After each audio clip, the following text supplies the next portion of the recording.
No res, un poc el funcionament del debat serà el següent. Quan acabe d'introduir, posarem un breu vídeo del col·lectiu d'urbanisme feminista Punt 6 de Barcelona, que dura uns, no arriba a 10 minuts. Després dedicarem 1 hora i 20 al debat i els últims 30 minuts del debat el dedicarem a fer, per una banda, una xicoteta dinàmica, val? Que explicarà més endavant la companya que la va a, a, a comunicar, a dur a terme, ¿vale? Que consta més o menys de fer propostes per fer una ciutat o barri cuidador, val? I després farem una síntesi de les conclusions. I no res, l'objectiu d'aquest debat és que debatim i repensem entre totes els espais que ens envolten i també com fer propostes i per crear unes ciutats i uns barris on capiguem totes, val? Sempre amb una perspectiva de gènere. També comunicar-vos que després d'aquest debat realitzarà en la participació d'Arada i entre barris un manifest propositiu amb totes les propostes que surten de la dinàmica que es va realitzar i també de les conclusions que es traguen al llarg de tot el debat.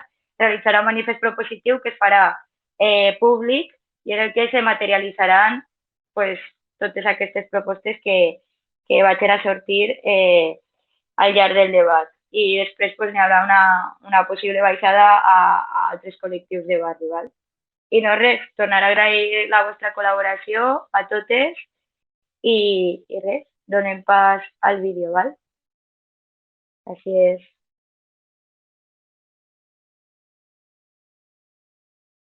Perquè llavors aquella setmana podrà treballar més hores. I la d'abans també, perquè també és molt forta. Perquè llavors aquella setmana podrà treballar més hores. I la d'abans també, perquè també és molt forta. Vale? Vale, llavors... Que bé sí, matins i tardes, no? Estàs dient? Bueno, sí, clar, 35 hores, sí, 35 hores, 2 setmanes al juliol, ¿vale? I l'última ja de tranquil·la. O no? Vale, llavors, farem això. El urbanismo con perspectiva de género parte de la base de que el urbanismo no es neutro y que nuestras ciudades y nuestros barrios se han configurado a partir de los valores de una sociedad que es patriarcal y que la forma física de los espacios ha contribuido y contribuye a perpetuar y reproducir estos valores. Frente a esto, el urbanismo feminista propone poner la vida de las personas en el centro de las decisiones urbanas. ¿De qué personas estamos hablando? Diferentes personas, teniendo en cuenta la diversidad de género, pero también cruzado con otras variables identitarias como la edad, el origen, la identidad sexual, el tipo de unidad de convivencia donde vives, la clase social, la diversidad funcional, etc. Y cómo estas variables se cruzan y se materializan en forma de privilegios o en forma de opresiones en la ciudad y en los espacios que se utilizan. Por ejemplo, no es lo mismo vivir y experimentar la ciudad siendo un chico joven, adolescente, homosexual y de origen extranjero, que una mujer mayor de cerca de 80 años que vive sola y que tiene que moverse con un caminador en el espacio público. Van a vivir los espacios de maneras diferentes porque tienen necesidades y experiencias diferenciadas. El urbanismo feminista, por lo tanto, incorpora la diversidad de experiencias de las personas y considera que estas experiencias y necesidades son esenciales para introducir en cualquier proceso y proyecto urbanístico. ¿Y cómo se tienen que introducir esta información? Pues a través de la participación comunitaria. ¿Qué espacios trabajamos? Trabajamos los espacios donde transcurren las vidas que tenemos. La calle, la plaza, el barrio, el núcleo urbano, el territorio disperso, los pueblos, las ciudades. Y no solo el tamaño de los espacios, las escalas que tienen, sino cómo se vinculan entre sí y cómo se les da forma. Por ejemplo, las delimitaciones administrativas, cuando una calle separa dos poblaciones, o las áreas monofuncionales, como los polígonos industriales, las urbanizaciones, que desarticulan las actividades cotidianas de las personas. Esta desarticulación no viene bien para la complejidad de la vida cotidiana, para la cantidad de actividades que desarrollamos. A la vida cotidiana no le vienen bien estas delimitaciones.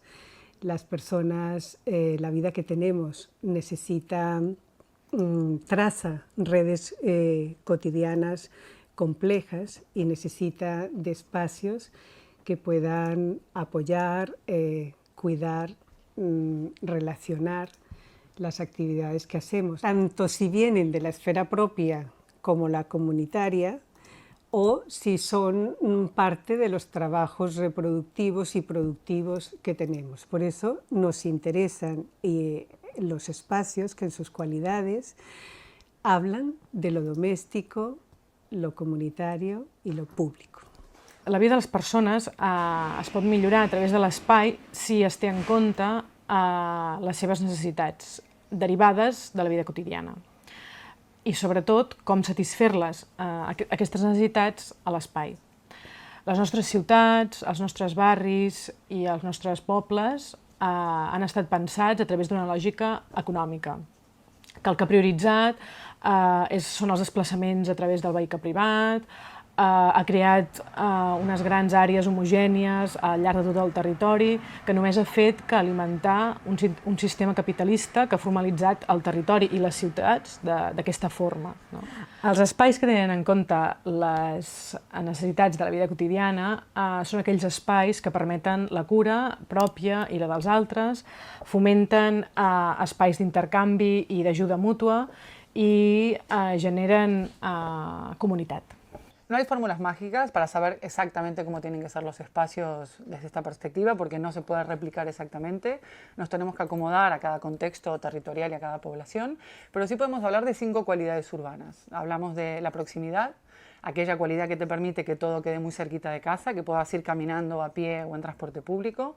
De la diversidad, es decir, que en esta proximidad te puedas encontrar con los equipamientos, con los comercios, con el transporte público variado, independientemente de tu edad, tu origen, tu diversidad funcional, tu tipo de familia, tus dependencias.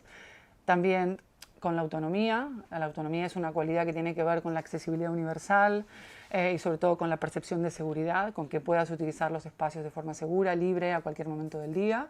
También tiene que ver con la vitalidad. La vitalidad es aquella cualidad que le da a los espacios vida en la calle, para que nos podamos encontrar, socializar, pedir ayuda en caso de necesitarlos, estar más seguras.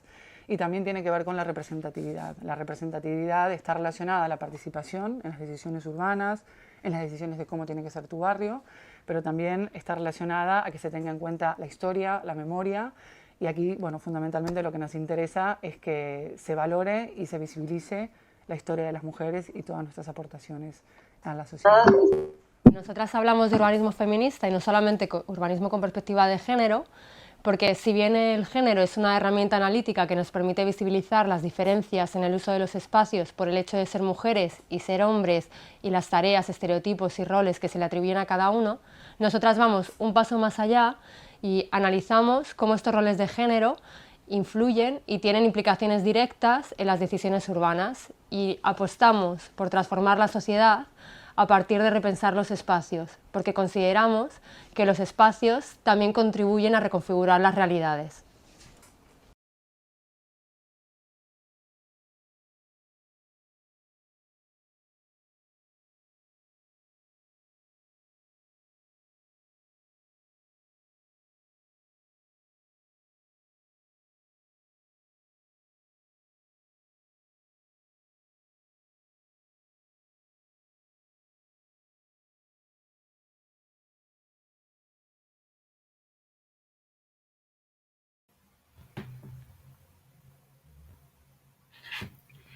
Hola, em sentiu? Sí, se te sent bé. Vale. Hola, soc Irene, soc d'Entre Barris i, a banda de... benvingudes a totes i gràcies, Arada, també. A banda de les preguntes que vos vam enviar, que van enviar les companyes d'Arada per e-mail, que suposo que vos hauran arribat a totes, no sé si heu tingut un temps per poder reflexionar un poc, estaven entorn als trajectes quotidians i algunes preguntes al respecte que fem cadascuna de nosaltres o que fan les dones. i el vídeo que acabem de veure de les companyes de Barcelona de Punt 6 ens fan veure un poc que les nostres ciutats o els barris on vivim no són espais neutres i llavors, clar, veiem també al llarg de tot el material que també van enviar en el primer mail les companyes d'Arada que les ciutats al final estan construïdes des d'una lògica econòmica i capitalista i que, a més, pensem que tot això està com relacionat amb l'estructura patriarcal de la societat, ¿no?, en la que vivim. Entonces, la primera pregunta que havíem pensat així per obrir un poquet el debat és què penseu entorn a això, no?, entorn a que les ciutats estan construïdes des d'una lògica econòmica i capitalista i per què està relacionada aquesta construcció amb l'estructura patriarcal de la societat.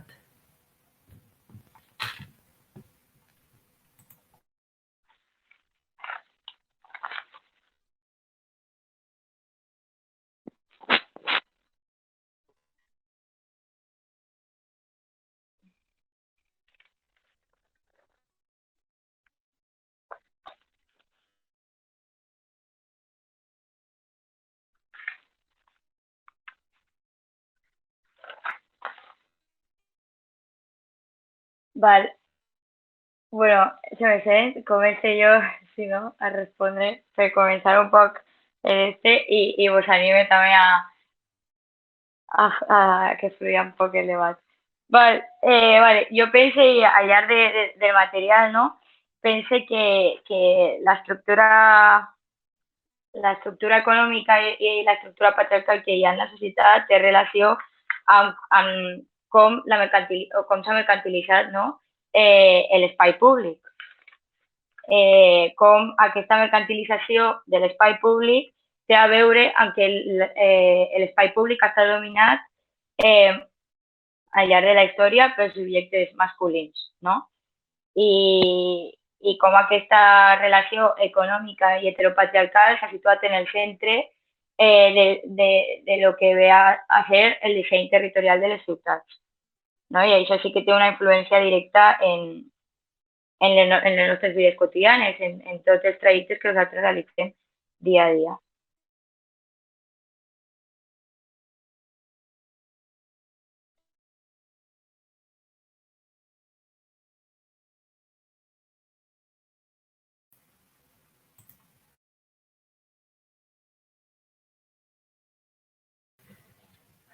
Tal volta, alguna voldria compartir, si heu fet el treball previ o podem anar pensant ara de les preguntes que vam enviar prèviament sobre trajectes quotidians, no?, de a on anem a fer què coses, mitjançant si anem caminant, en autobús o normalment en cotxe o en bici.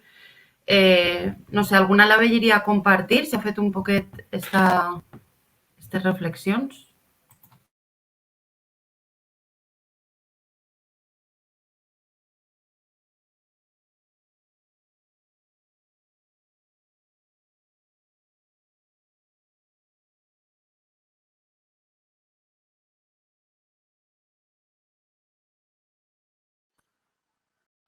Marta, Sí. endavant.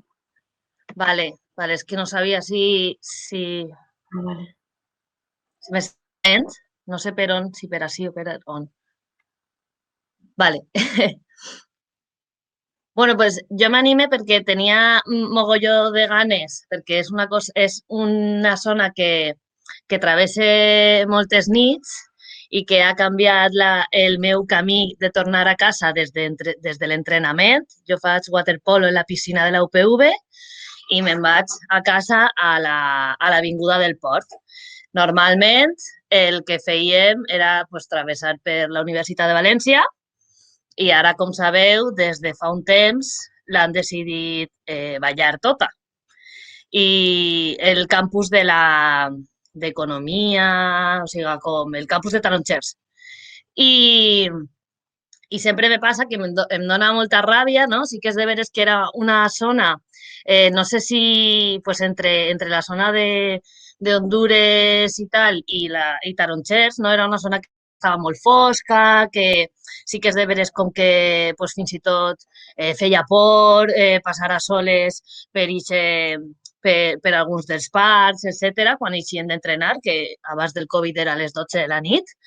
I bueno, ara també com, bueno, han fet, o sigui, per mi, ballar la universitat, un espai com la universitat, no? que és viu de diversitat, de compartir, d'obrir, no? El coneixement, etc. Bueno, demostra com una volta més una institució com la universitat decidís que per seguretat, perquè de fet tenen com el discurs de la seguretat, no? Decideixen ballar un espai, no? Aleshores, aquesta decisió fa que, bueno, que hagis de buscar-te un altre camí, no? I que ara vagis més a soles, siga, perquè ara la gent o decidís anar per Manuel Candela o decidís anar-se'n pel cementeri, no? Aleshores, no te trobes a tanta gent com abans, que era un lloc que era fosc, que sí que és de veres que feia por, però estava molt més transitat i era un espai viu on la gent, pues, si la gent feia botelló, la gent estava, jo què sé, pues, utilitzant l'espai de moltes maneres a les 12 de la nit, però estava molt més transitat que ara. Bueno, i com aquesta reflexió que m'atravessa tots els dies que m'he de desviar i que veig les valles ara, a les 9:30 de la nit, un espai com és ixe, que ara està, bueno, no, és que no sé com està perquè encara estan en obres ni no sé què és el que pensen fer en ell. Però, bueno, un espai que per mi és emblemàtic, com pot ser la universitat, emblemàtic, bueno, important per a la vida d'una ciutat i la vida de moltes de nosaltres que hem anat a la universitat, pues, bueno, compartir com aquesta reflexió, no? de lo que entenen per seguretat dins de la pròpia universitat.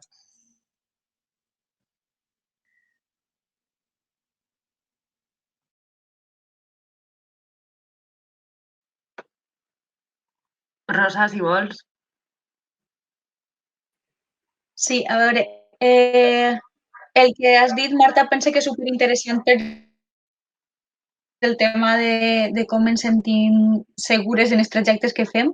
Si voleu, després podem parlar un poc d'això també. Jo és que, pel que parlàvem de la lògica econòmica, no?, que mou la ciutat, volia fer la reflexió que pense que es veu molt també en la manera en la que es parcel·la la ciutat, o sigui, com pues el xicotet comerç va desapareixent dels barris i va destinant-se moltes vegades a zones comercials, no?, que fa que ens hagin de desplaçar i que necessitem els cotxes per a desplaçar-nos, i crec que és com l'exemple, no?, de trobar-se de front amb què és això de la lògica econòmica, com al final per a molts serveis hi ha barris que queden aïllats perquè no tenen comerços o no tenen fins i tot suficients escoles o parcs i necessitem desplaçar-nos molt dins de la ciutat per anar a trobar altres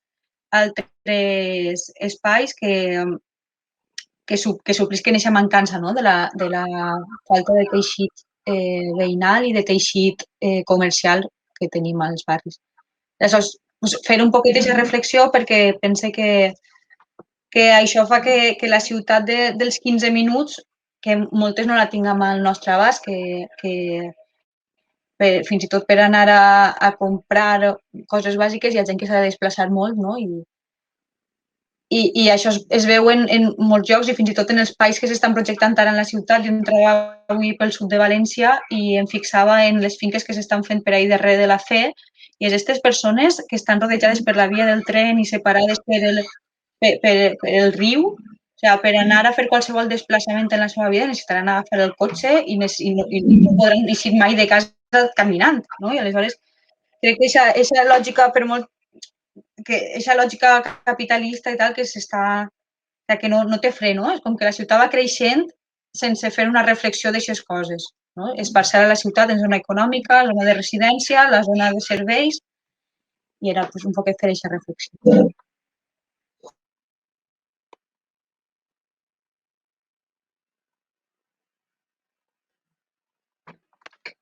Jo, quan estava pensant en els trajectes estos... Bueno, se m'està sentint, no? Crec que tinc el micro obert, sí. Vale. el cas és prou curiós perquè jo sempre faig el mateix trajecte per anar a la faena, perquè és en el que he pensat quan pensem trajectes que fem sí o sí tots els dies, és el del trajecte cap al curro. I jo treballo una setmana pels matins i una altra de vesprades. Sempre faig el mateix recorregut, però sí que és veritat que no me plantejo mai estratègies quan vaig, per exemple, quan he de sortir cap al migdia, a les 3 de la vesprada o a les 2, però quan vaig pels matins he de sortir de casa a les 6 del matí, que encara és de nit. I els primers dies d'anar, perquè tampoc fa tant que estic anant, són uns mesos, els primers dies d'anar sí que vaig anar com alternant les rutes i al final he aconseguit com el camí definitiu, que sempre faig el mateix, cada que he escoltat que unes altres estratègies de la gent per enfrontar-se a la seguretat de nit de les dones és anar canviant el camí. Jo sempre faig el mateix perquè agafo el Primatreig, que és el més concorregut que n'hi ha, i una cosa de les que m'ha paregut més curiosa, que és que no m'havia donat fins que no m'he parat a pensar-ho, és que vaig pensant quins són els comerços que estan oberts a aquestes hores, que òbviament són molt pocs, són 2 bars que estan oberts a les 6 del matí. Sempre me creuen les mateixes persones, que és una cosa que no pensava que passaria en una ciutat com esta, però sempre fem el mateix camí a les 6 del matí, les mateixes. I al final, quan jo busco seguretat, busco això com cares conegudes i pensar en el paper que els comerços també ens donen en la vitalitat de les ciutats, encara que siguin a aquestes hores. Y le paso la palabra a Paloma. Hola, yo voy a presentarme porque conozco a algunas personas, pero yo soy Paloma, me he colado un poco en la reunión gracias a Juanan. Yo formaba parte de Hipnopedia Urbana con él. Y bueno, yo ahora mismo estoy viviendo en Santiago de Chile, o sea que estoy viviendo en otro contexto. Formo parte de una colectiva feminista que se llama Ciudad de Trapo. Y venía porque me interesa mucho el tema, sobre todo me interesa lo que se está hablando ahora mismo en contexto Valencia, contexto Beni. Y bueno, quería hablar un poco a raíz de lo que ha hablado Marta del toque de queda, de andar por la noche. También quería reflexionar, porque es una realidad que hemos estado viendo en esta ciudad, en la de Santiago, cómo no solo el toque de queda, sino la cuarentena, las restricciones de movimiento, que se vacíe la calle, cómo ha afectado a la movilidad de las personas, sobre todo en esas movilizaciones que se hacen por gestiones de cuidado, es decir, por ir a comprar la comida, por ir a acompañar a alguien al médico. Ahora mismo, bueno, en Santiago no hay escuelas abiertas, pero también entraría dentro de esta dinámica si lo estuvieran. Entonces, con el proceso de vaciado de la calle, porque además aquí hemos tenido cuarentenas súper locas, incluso ahora mismo ya estamos de nuevo en cuarentena total, se vacía totalmente y la calle es totalmente insegura y más si eres mujer, si eres racializada, si presentas algún tipo de vulnerabilidad en el movimiento.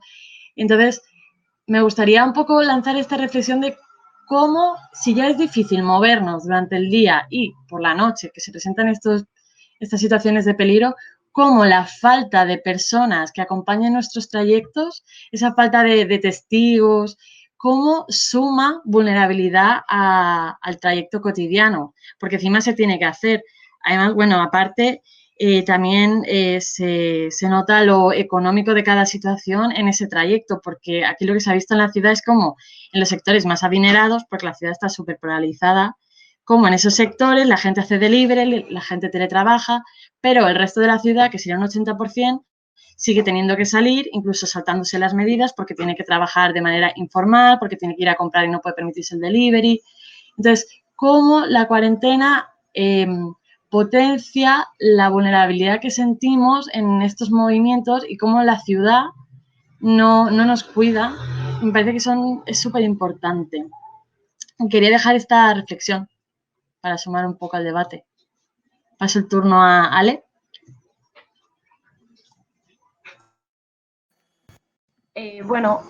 Jo una reflexió que estava fent era al voltant del tema de la mobilitat. Se m'escolta? Sí? Ok. Per el tema de la mobilitat, perquè, al final soc una persona que me mou molt per la ciutat en bici i per diferents raons, últimament no me podia moure ni en bici ni caminant i estic gastant prou el transport públic.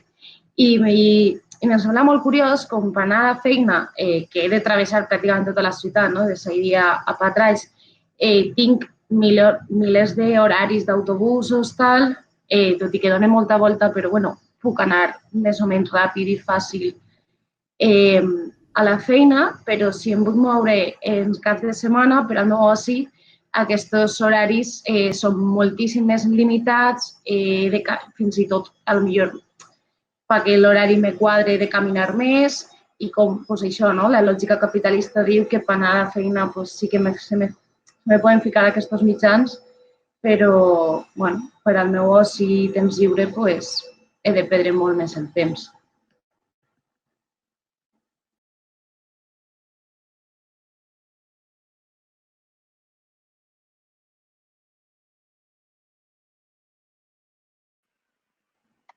I passo la paraula a Laura.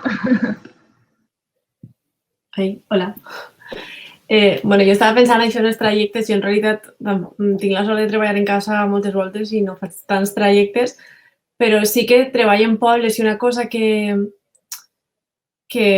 me pega voltes últimament és un dels pobles en els que treballo és Montcada i no sé si coneixeu Montcada, però Montcada està pegada a Alfara, comparteixen carrers, o sigui, comparteixen tot Alfara, és Montcada també, i tenen la via del tren que obliga a passar per un únic punt per baix dels pobles i a fer uns recorreguts llarguíssims i molt insegurs, perquè a més en Montcada s'ha fet algun taller d'urbanisme feminista i és el punt d'inseguretat que se marcava sempre era al voltant de les vies del tren, o sigui, el punt més buit i més insegur per a que més percepció d'inseguretat tenien les dones del poble, i és perquè té el tren. Entonces, he sentit moltes voltes a dir que la solució és fer soterrani el metro, però Alboraya el va fer i té un deute increïble, no?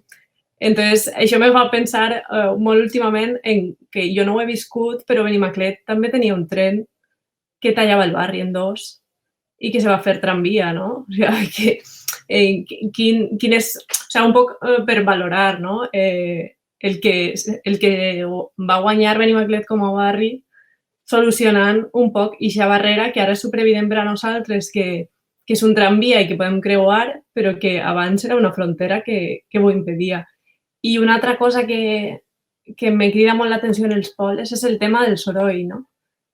De moltes vegades carrers molt estrets en els que, pels que està desviat una gran quantitat de transport, que passen moltíssims cotxes, moltíssimes motos, i com això perjudica moltíssim la vida de gent que fins i tot en carrers antics d'estos que no tenen marge per a la vorera, no? Que estan com esperant a que la caixa se caiga per a llevar-la i ampliar la vorera.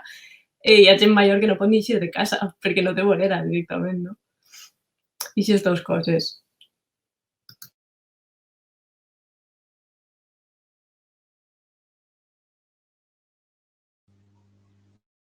Val, crec que em toca a mi, si no m'equivoque. Un poc recollint tot el que esteu dient, no? Que al final esteu parlant, bueno, les últimes intervencions han anat un poc en torn a una de les variables, no? que es tracta al llarg del material, que és el tema de la mobilitat, no?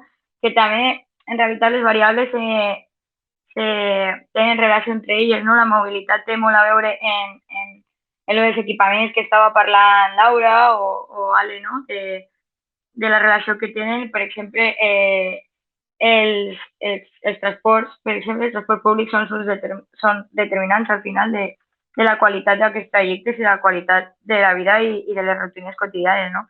I un poc volia com extreure una reflexió que surt en el capítol de què és l'urbanisme feminista, no? Que diu que els equipaments es tenen que entrellaçar amb els recorreguts de cada dia, no? Que hi ha com una importància brutal en garantitzar l'accés a totes les zones sense tindre, com el que ha dit Laura, no? Punts d'inseguretat molt claus, en el cas que ha dit Laura, en els pobles, però també passa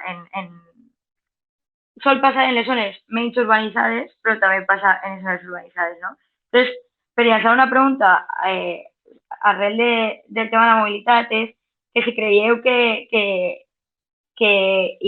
existeixen subjectes que pateixen més aquesta mobilitat, no? Aquesta mancança de recursos per fer una mobilitat accessible. Si creieu que existeixen subjectes que ho pateixen més.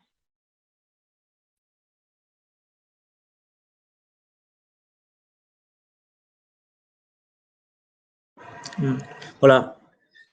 Bueno, yo recogiendo un poco también algunas cosas de las que se han dicho y también responderé a Marta. Bueno, yo también lo siento, pero no voy a poder hablar como de la experiencia porque como también he leído mucho sobre estas cosas y tal, pues al final, bueno, pues no sé, uno se crea ahí sus opiniones o experiencias. Entonces, bueno, por un lado, respecto a lo que ha comentado una compañera de la movilidad, es como un tema súper evidente donde se ven las diferencias de género y de clase social también y donde se ve muy claramente cómo el urbanismo o la técnica, ¿no? en estos últimos años ha sido hecha, ¿no? Pues por hombres blancos, etcétera.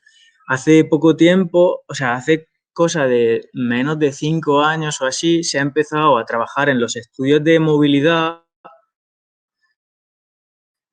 que se hacen pues para planear el horario. Se ha empezado a diferenciar, o sea, antes se diferenciaban viajes obligatorios y viajes no obligatorios, ¿no? Y dentro de los viajes obligatorios estaban únicamente los que eran hacia el trabajo o sea, hacia el lugar de trabajo o hacia el lugar de la escuela o hacia el lugar de estudios. Claro, y por la presión pues de las mujeres y que trabajan en el planeamiento y sobre todo de los equipos que trabajan desde una perspectiva de género o feminista, se ha incorporado los desplazamientos cotidianos, ¿no? Pues a cuidar a nuestros mayores o a llevar a los más pequeños al colegio dentro de esos desplazamientos o sea, es que es muy fuerte, ¿no? Que no solo afecta en el espacio, sino en la metodología de cómo se trabaja. Luego, otra cosa que me parece muy interesante, de la que yo no he leído mucho, es la percepción que hacemos, ya no tanto en el planeamiento, sino en el uso, por ejemplo, de la bicicleta o en la elección que hacemos del medio de transporte, porque también dice mucho o sea, también indica temas de género. Por ejemplo, hace poco yo estoy trabajando en un estudio en el que se hizo un análisis del uso de la bicicleta en un pueblo de la Marina Alta y una cosa súper curiosa que sacamos como conclusión es que las mujeres utilizaban más la bicicleta por cuestiones de ecología que los hombres, que las razones por las que usaban eran más de eficiencia de eficiencia o de salud. Y las mujeres de ecología y salud, sí, creo que era. Bueno, que me pareció muy curioso. Luego el tema de los equipamientos que afecten a nuestros desplazamientos cotidianos y tal. O sea, es súper importante tenerlo en cuenta y tal. Lo único que a mí me genera ciertas dudas es como que igual falta un poco de discurso en el urbanismo con perspectiva de género de desurbanizar, ¿no? Porque, por ejemplo, ahora con el tema de Benimaclet y todo esto, están contando que en el barrio faltan equipamientos, ¿no? Y es que, claro, desde una perspectiva de género, pues hace falta colocar estos equipamientos y tal, cuando realmente a lo mejor, o sea, como que se hace mucha manipulación, ¿no? Y como que al final también están absorbiendo estos discursos desde las instituciones y sobre todo desde los poderes que al final cambian el discurso, lo adaptan para seguir haciendo lo mismo. Y luego también lo que habéis comentado de los pueblos, etcétera, también hay como, o sea, si en las ciudades es súper chungo, ¿no? En los pueblos es igual, o sea, es incluso peor, ¿no? Porque es que encima ni siquiera tenemos discurso para trabajar el urbanismo de los núcleos más pequeños. Porque al final casi todos los textos que leemos están planteados desde lógicas de grandes ciudades. Y ya paro, sí. Gracias. Y le paso la palabra a Maria. Vale. Pues jo, per continuar en alguna de les coses que s'han dit sobre la mobilitat, m'he quedat en el tema de com són els accessos i com els pensem, per exemple, en el tramvies o els accessos als barris i tot això. I al comentar la possibilitat de soterrar, per exemple, estava pensant en el que hem llegit al llarg de les lectures aquestes, de com important és fer que l'urbanisme no sigui un urbanisme fet des de despatx de propostes úniques i tancades, sinó de situar-les en els contextos i d'aplicar les perspectives la perspectiva de gènere, no? Perquè, per exemple, si soterrar podria ser important de cara a la mobilitat, en una perspectiva de gènere que se fixe més en el que és la variable de seguretat, pues probablement no siga lo millor crear un espai no visible, no? On no se te pot escoltar o sobretot pensant pues, en les mobilitats nocturnes, en les treballadores i tot això. I després també m'ha paregut interessant el tema de per què les dones, per exemple, trien, no? Per raons més pareix ideològiques el tema del transport en bicicleta, per exemple.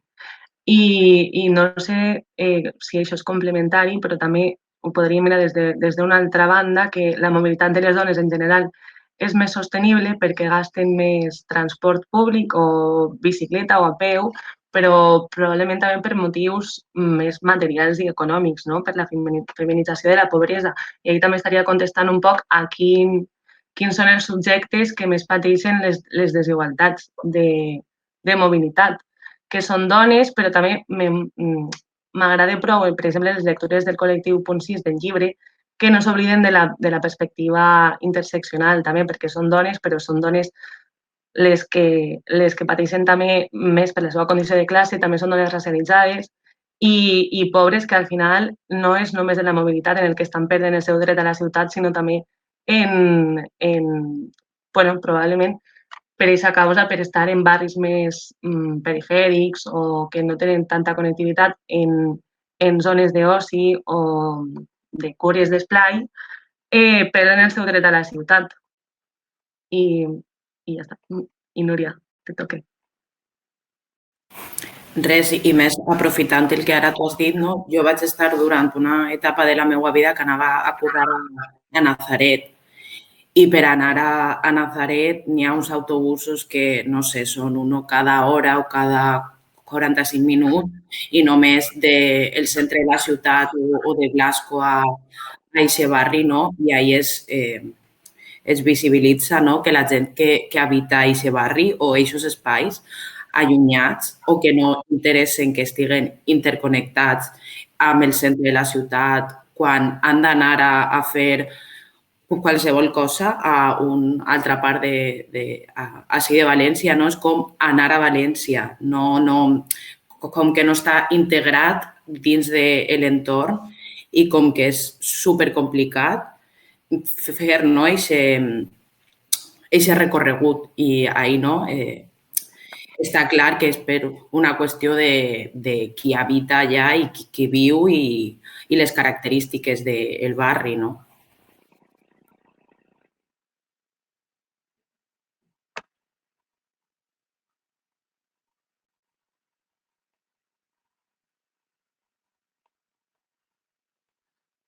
Iré.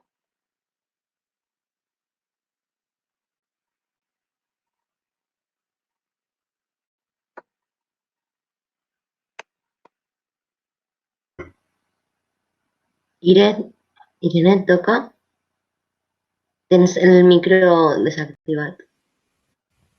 Ara m'escolteu, veritat? Sí. Vale, yo voy a un poc, estan dient com diferents variables, no? El de la seguretat, la mobilitat, i a mi me porta tot això com a pensar en com, o sea, com connectar l'urbanisme, inclús l'urbanisme que es diu urbanisme de gènere o alguna cosa així, amb el feminisme, amb el que fem com a moviments feministes o des de les assemblees feministes o des de, no? O des de les teories feministes que han treballat moltes companyes. I me porta un poc a lo que estava dient Maria abans, no? De la interseccionalitat, no? De com no podem obviar la divisió sexual i racial del treball, no? Que atraviesa, no? Totes aquestes coses que estem dient dels trajectes i de qui són els subjectes, no? Que, per exemple, estava dient Marta, no? La mobilitat. Per a qui és més complicada la mobilitat, no? En les ciutats, o qui se sent més limitada o no sé, ¿no? Entonces, qui penseu o qui pensem que són? O respecte a la seguretat, no? Que també he dit abans, no? Que hi ha diferents subjectivitats, que hi ha diferents subjectes, però qui ens sentim o qui es sent més insegur o més insegura. Per exemple, arran de la seguretat, des d'alguns urbanismes així que estan intentant concurrar-se un mes, sí que se parla, no? S'ha d'il·luminar més els carrers, s'ha de fer, no? Els barris que no hi hagi tants punts, que hi hagi foscor, però, per exemple, i torna a lo de com connectem l'urbanisme amb el feminisme, des del feminisme hi ha propostes que per què uns espais que tinguen més llum són més segurs que espais que no tinguin tanta llum. De fet, espais íntims, no? Si els entenem com espais amb menys llum, també són necessaris per a molta gent. Entonces, com conjuguem això, no? O com... Bueno, és tot un debat. Llavors, tot això me porta a pensar en la participació. Com participem o com els feminismes o com portem la veu de les veïnes a tot això. Què necessita la gent? O sea, més enllà de lo que necessite jo, que segurament és molt important i també ho hem de tindre en compte, no? O nosaltres, què necessiten les persones que menys incloses estan en les dinàmiques de les ciutats, dels barris o dels pobles, com estaven dient també abans. I sobretot com això, com ho fem que l'urbanisme deixi de ser una cosa allunyada de les veïnes i els veïns. I, per últim, volia també, perquè també me connecta molt, no? L'urbanisme, jo quan vaig començar a llegir un poc sobre urbanisme feminista, hi havia una qüestió que me costa encara ara com salvar o alguna cosa així, que és el tema del binarisme. Sempre estem parlant d'homes i dones, i ja està. I bueno, just des del feminisme és com que el feminisme va en uns temes, uns ritmes, i l'urbanisme, el que més segur està currant, va com per uns altres. I clar, ara mateix dins del feminisme estem posant això damunt de la taula, no? Que no només som dones i homes, no? Que no tot ha de ser o una cosa o una altra, hi ha altres realitats, fins i tot dins de les dones i fins i tot dins dels homes. I, bueno, esto del binarisme me té també un poquet aturullada. Vale, passa paraula, pense que és Nerea.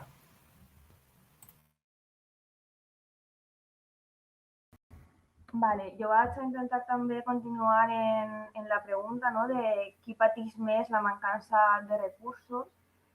I, per una banda, algo que ja s'ha dit en l'urbanisme feminista, no? És la gent que té diversitat de feines, no? De tarees.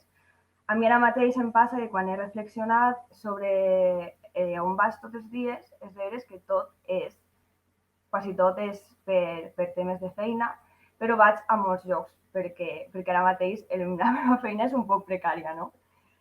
I d'altra banda, també pense que la diversitat funcional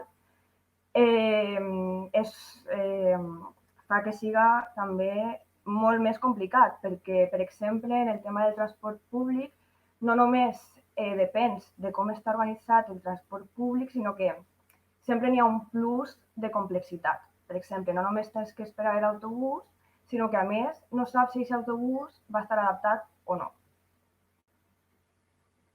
O coses xicotetes, com pot ser com és el paviment, pot fer superdiferent un trajecte, no? Jo quan vaig amb gent que té diversitat funcional pel carrer, el trajecte fins a llocs que estan a 5 minuts de casa meva és superdiferent a quan vaig jo a soles, no?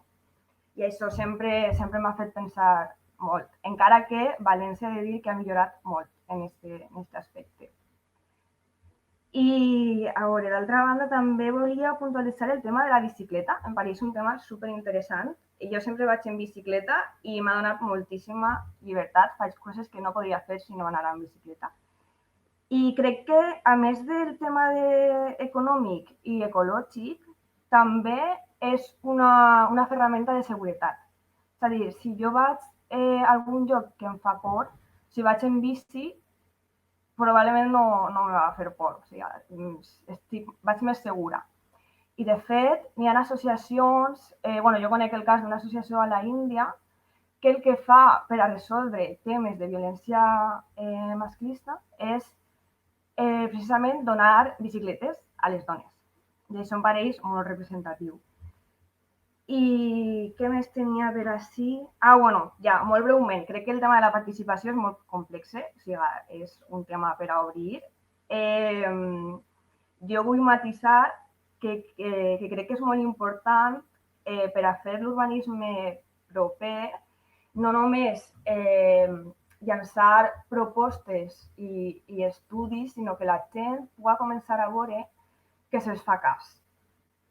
Perquè si no n'hi ha sempre com una idea de jo vaig a participar a això, però jo crec que la gent no termina de creure que de veres se'ls escolta. I passo la paraula a Paloma. Yo retomo un poco lo de la bicicleta. Quería añadir unos datos que luego van a enlazar con las preguntas de Nuria. La bicicleta, hemos estado hablando también de Colectivo Punsis. Ellas tienen un estudio sobre el uso de bicicletas en Barcelona de mujeres y personas no binarias y me parece súper importante que, aparte de analizar las cosas que se perciben o las situaciones que se perciben como inseguras, analiza el acceso a la bicicleta, es decir, qué mujeres, por qué razones toman la bicicleta y qué mujeres, por qué razones, y personas no binarias, también intentando abrir el debate de hombres y mujeres, por qué acceden o no a la bicicleta. Y uno de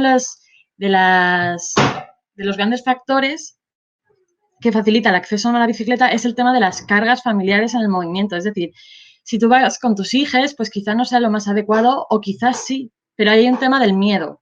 O si vas con una persona dependiente, pues tienes que descartar totalmente la bicicleta. Entonces ahí vemos cómo incluso esta movilidad, que le vemos tantas cosas buenas como el ecológico, la seguridad, la velocidad, están muy condicionadas por la carga, la responsabilidad, que no deja de ser un constructo social que tienen las mujeres hacia otras personas dependientes. Y eso quiero hilarlo un poco porque se estaba lanzando la pregunta de cómo desde el feminismo podemos trabajar el urbanismo o cómo el urbanismo tiene que recoger todo este activismo feminista. Y yo creo que la clave está ahí en ver, observar persona por persona qué necesidades hay y luego realizar como una síntesis estructural y ver cuáles son las prioridades a atacar. El problema de todo esto es que en los procesos es casi inabarcable por tiempos, por dineros, por la propia prioridad que le dan desde los ayuntamientos.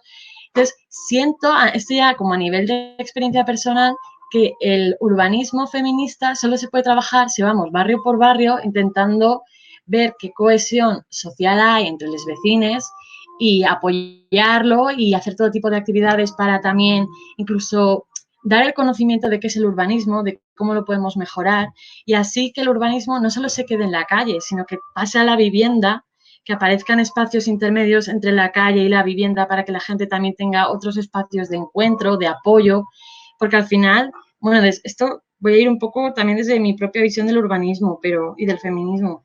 Si podemos hacer que se den espacios de encuentro de la gente que cuida, de la gente que necesita ser cuidada, estamos, por un lado, superando la división hombre y mujer en la responsabilización de los cuidados, que eso tiene una una gran potencia económica para vencer también al capitalismo.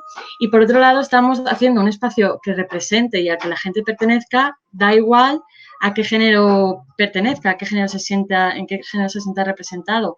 Por tanto, el feminismo, aunque estemos hablando ahora en abstracto y en grandes estructuras, si lo aplicamos en el urbanismo barrial, que sale desde la casa, el espacio comunitario y el pequeño barrio, sí que nos da más espacio de actuación.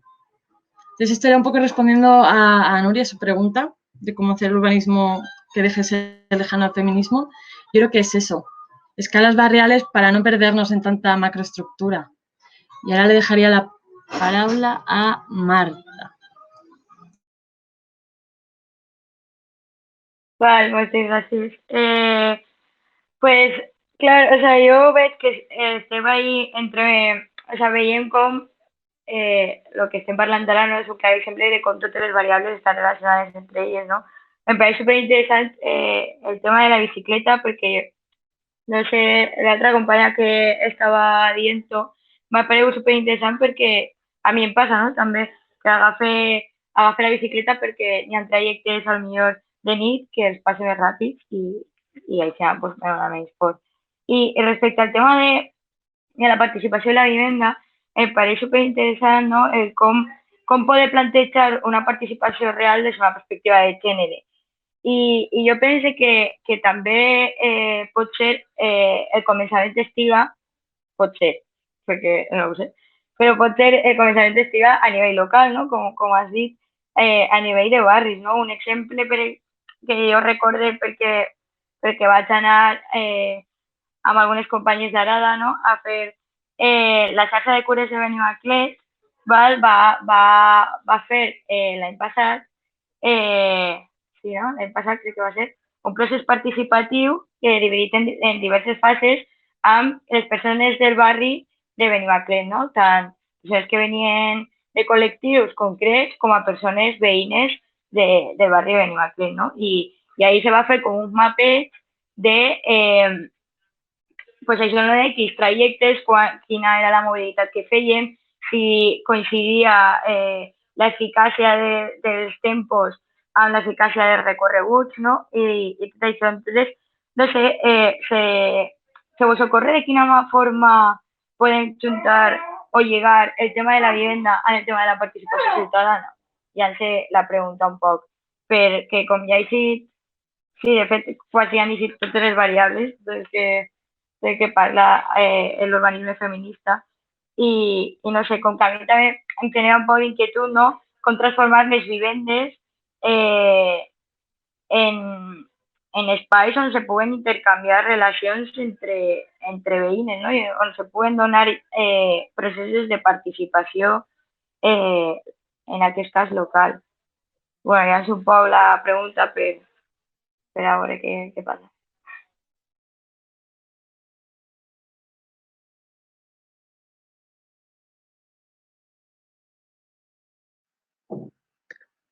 Laura, te toca a tu, si estàs.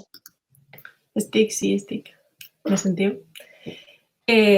Bueno, jo un poc, el que estàvem parlant abans, un poc per contestar-te a tu, Maria, jo del soterrament pensava en el soterrament del metro, no en fer un túnel fosc, però només aquest detall. I després pensant en les persones vulnerables, a mi, o sigui, dins de la mobilitat, la gent que més me preocupa ara mateix no és tant... No és només la gent que no se pot desplaçar bé per la ciutat, sinó la gent que no pot eixir de casa, no? En Montcada, per exemple, jo vaig entrevistar una dona de 91 anys que era coneguda en tot el poble, passava la gent, xerrava amb ella, la vam entrevistar en un bar, i aquesta dona ara no pot moure's i no pot baixar de casa. I viu en el centre de Montcada i no pot baixar de casa. I està en casa tancada. Entonces, jo soc de Madrid i vivia en un barri obrer que tenia molts edificis i hi havia ascensors que estaven posats fora de l'edifici. Que entenc que és una possibilitat, perquè allà estaven fora de l'edifici. Entonces, no sé si és possible, si dins de l'urbanisme, ja que hi ha bastant gent que treballa en urbanisme aquí en este debat, si se contempla aquesta possibilitat de fer ajudes específiques per a que se puguen posar ascensors fora, o sigui, vull dir, units a la façana, però que estan fora de l'edifici, perquè me cridava molt l'atenció que ahir hi havia molts i així en València jo no els he vist mai. Entonces, no sé, igual és perquè hi ha en barris que jo no visite, però me preocupava un poc això, no? O sigui, tota la gent major que tenim també tenen diversitat funcional, però també gent major que directament és que no pot eixir de casa.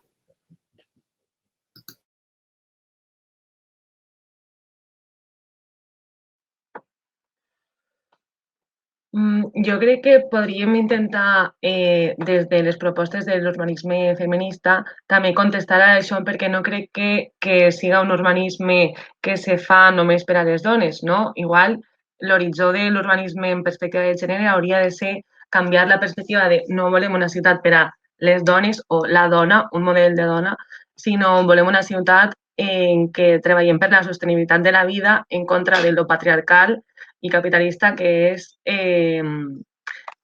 el món productiu, no? O sigui, que el feminisme aplicat a l'urbanisme, la cosa en la que hauria d'estar treballant és en poder aconseguir espais de conciliació i poder fer més habitable la ciutat. Entonces, bueno, pues un poc això, no? Igual, aplicat als espais, hauria de ser que se desdibuixen una mica els rols i així també estaríem desdibuixant el gènere i deixant de donar-li tanta importància a la identitat. I per ahir hi ha com un concepte que és el d'espais públics alternatius, que en algun moment apareix de Nancy Fraser, que obri un poc la porta a la subversió quan espontàniament, no, o planificadament li donem un altre significat als espais que coneixem i ens apropiem d'ells, ens apropiem del carrer i dels equipaments, dels solars buits, tot això com una mica s'obri la porta a la capacitat d'agència. I també recuperar un poc el tema de que jo crec que també l'urbanisme en perspectiva de gènere també està un poc confluint en el municipalisme per dues necessitats. Eixa de la sostenibilitat de la vida en contra del creixement de les ciutats i de posar al centre les cures. Llavors, tornar una mica al municipalisme per poder fer més efectiva la participació i poder decidir més sobre els nostres entorns més immediats. I sobre el que dius, Laura, d'unes altres necessitats d'altres tipus de població que potser nosaltres no ens veiem tan reflectides, no? Bé, gent del grup que som aquí ara, com el de les persones majors, però jo crec que el feminisme també s'està ocupant d'això des de propostes comunitàries com són projectes com, per exemple, Radars a Barcelona, que s'encarrega de previndre una mica la solitud de les persones majors, que crec que en València també s'està treballant en aquest sentit, i que s'està fent implicant a diferents agents de barri, com són també el comerç local, no? I treballant una mica en la línia de construir veïnat, perquè també me pregunto un poc com podem transformar l'espai si no transformem les relacions personals, perquè per a quin veïnat el fem espais comuns si no tenim contacte en les persones veïnes, saps? Entonces, bueno.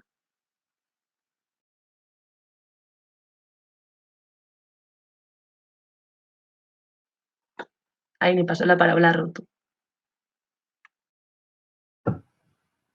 Hola, és que vaig... Jo, no sé si m'ha quedat parat o... Sí, vale, ara ja.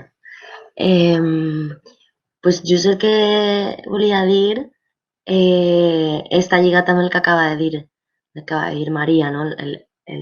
Volia traure, o sigui, portar la part de la participació a l'espai públic, no? I el donar-li més espai i reapropiar-se dels espais, no? Com que per poder crear aquesta xarxa, no? I que sigui la creació d'aquestes relacions i aquests teixits els que com una variable important o un pilar important pel tema de la seguretat, el tema de la proximitat, no? Que sigui una de les potes. I i just un poquet això, no? La Maia ho ha explicat superbé, però era ara això de no és, o sigui, em sembla que no és el mateix això eixir de casa i a la ciutat, no és com la transformació de les ciutats, de no fer les ciutats per, o sigui, que estan fetes per als cotxes, no? De, pues això, els espais tenen, o sigui, hi ha com pues, les vies amb els cotxes que hi ha aquest canvi de, bueno, pues és una ciutat, al final poder transformar-les perquè hi ha pues, més espais verds, més espais de trobada, més espais i al final hi ha una transformació de que no siga encaminada a aquest creixement, a aquesta necessitat d'utilitzar el cotxe, no per moure'ns, sinó bueno, un canvi de visió, no? en com està aquesta organització, pues de tindre... I crec que això està també relacionat amb com ens relacionem amb les veïnes, no? Més properes, en poder tindre aquesta necessitat i a les pròpies places, no? Al propi carrer, no? Pues no és el mateix tenir una vorera molt petita, una vorera un poc més ampla i poder tindre més relació, no? amb el veïnat, amb les veïnes. I bueno, i això, i relacionar-ho llavors amb l'espai públic i amb els espais verds, no? Que al final sí que... Ai, espera. Amb els espais verds, no? Amb com que també li donen, bueno, aquesta vida a la ciutat, perquè al final estem parlant de la gris, de l'asfalto i quan, bueno, pues, com canviar i donar-li més espai, no? A això, a la part verda. Ja està. I passe a Rosa.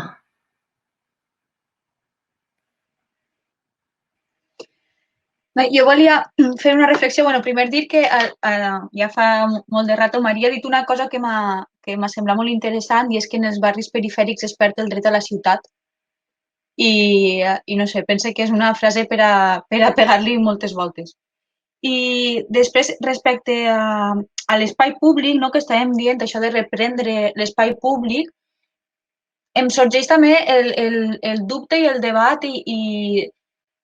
de com es reprèn l'espai públic en una ciutat o en un barri gentrificat i turistificat, no? On no pots passar per les voreres, no? Abans dèiem que hi ha espais on no hi ha voreres directament, però i si hi ha voreres i no pots passar perquè està plenes de taules de restauració, no? On es privatitza l'espai públic. Aleshores, no sé, com fer front a això i com reapropiar-nos de la ciutat, no? Al final de la ciutat, de la gent que hi habitem, perquè, bueno, pues això, que com tots aquests processos que creem moltes vegades fins i tot la gent mateixa que vivim dins la ciutat, no? Per zonificar la ciutat en zones d'oci i tal, com fem que el veïnat d'aquestes zones puga tornar a gaudir-lo, fins i tot els espais verds o els espais públics, perquè en molts d'ells, en gran part de la ciutat, estan privatitzats. Aleshores, no, com afecta tot això al nostre dret a la ciutat, els processos de gentrificació i turistificació. I res, era obrir un poquet aquesta reflexió també. I passa la paraula a Marta. Sí, justet, Rosa, anava com a llançar, no? la influència que tenia la gentrificació i la turistificació en el tema de la participació, no? Perquè si al final la participació ciutadana es basa en que els barris són de qui els habita, si s'expulsa a la gent dels seus barris, qui prendrà part, qui tindrà el pes major en aquesta participació ciutadana, no? Per qui va estar fomentat? Per les empreses privades o immobiliàries que gestionen, per exemple, no, l'expulsió de gent de les seues cases, o per les institucions que promouen aquesta gentrificació, no? Com que és com un debat super gran i que a la ciutat de València cada volta està passant més, no? Aquest tema, no? L'últim és lo de lo de la finca, no? Aquesta del carrer Túria, no? I aquestes famílies que estan en perill de ser desnonades per aquests processos, no? I també volia llançar un poc perquè, com havíem dit que teníem 1h10 per a elevat, a 25 i mitja, com començarà a tancar-se un poquet per a donar pas a la dinàmica, volia també llançar com la importància, no? Com una reflexió sobre la importància que té la memòria en totes aquestes variables, no? O sigui, en com se lliga totes aquestes variables en el tema de l'urbanisme feminista, no? Perquè crec que era en el capítol aquest de ultramarinos d'Hermínia o així, era un article que n'hi havia, no? Que no coneguen tampoc els trajectes que feien les nostres àvies, no? La conciliació que podien tindre o no tindre en el seu espai productiu i reproductiu, no? I com la memòria, al final, com articula hauria d'articular el disseny territorial de les nostres ciutats, no? Que hauria d'estar en el centre de la nostra quotidianitat, no? I llavors un poc, pues, això, no? De quina manera podríem fer que les nostres ciutats siguin un espai de memòria col·lectiva entorn a i tenint en compte totes les variables que han sortit fins ara, no? I això. Com podem crear un espai col·lectiu arrel de la participació, seguretat i totes aquestes coses que estem parlant, tan interessants.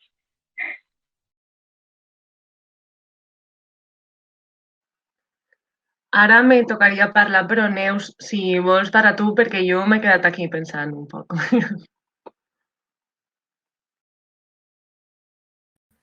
Vale, ¿se me escolta? Vale.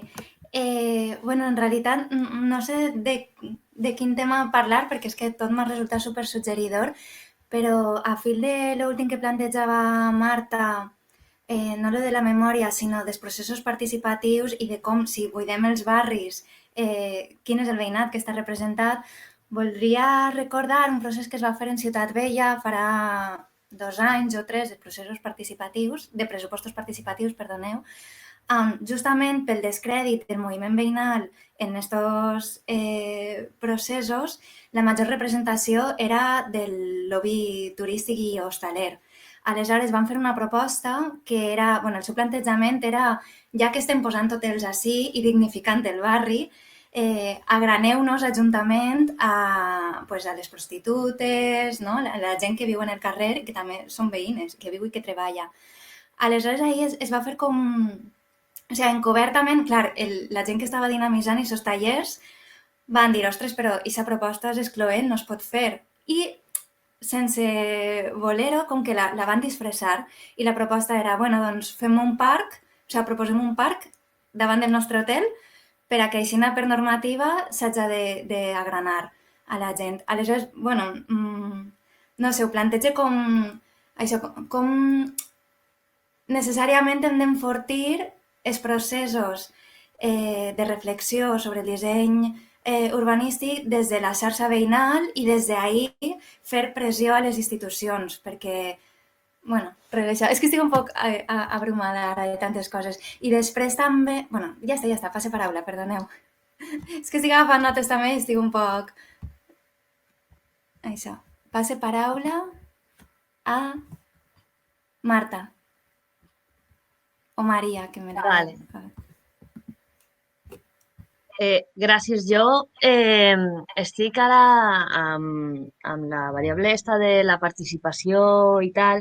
Jo venia ja amb la reflexió des de tot el que ens ha tocat viure amb el Covid, etc., no? Amb la búsqueda d'aquests espais que no siguen estar en una terrassa en el bar, no? En la búsqueda i del retrobar-te amb els teus parcs, no? Del teu barri, als espais a l'aire lliure per a trobar-te en amigues, etc., que ha sigut tota, bueno, per a mi ha sigut tota una aventura, no? De tornar a caminar i una reflexió de què necessitat tenim també de les terrasses de bar i la dependència que mos han creat en les nostres relacions, no? Bueno, en les meues almenys. Aleshores, aquesta situació també en este retrobament del barri, també pensava en este retrobament del moviment, del teixit social i dels moviments socials del barri. Llançava la pregunta que a lo millor podem concretar en esta segona, bueno, en este espai que tindrem ara més propositiu, també del model que volem de gestió dels equipaments. Vull dir, volem equipaments públics, però qui gestiona aquests equipaments, no? Aquests serveis, no? Pensar en espais que puguen ser gestionats, autogestionats per la mateixa gent del barri, sense dependre tampoc de les institucions públiques, però a lo millor sí que amb diners, no sé com. I aquestes altres formes de gestionar espais que siguen del barri, que siguen equipaments, que siguen serveis, etc., amb un altre model que no passe per la mercantilització ni tampoc per una dependència de l'Estat, que és una institució també que a voltes també s'ha de ficar en el punt de crítica, ¿vale? Vaja.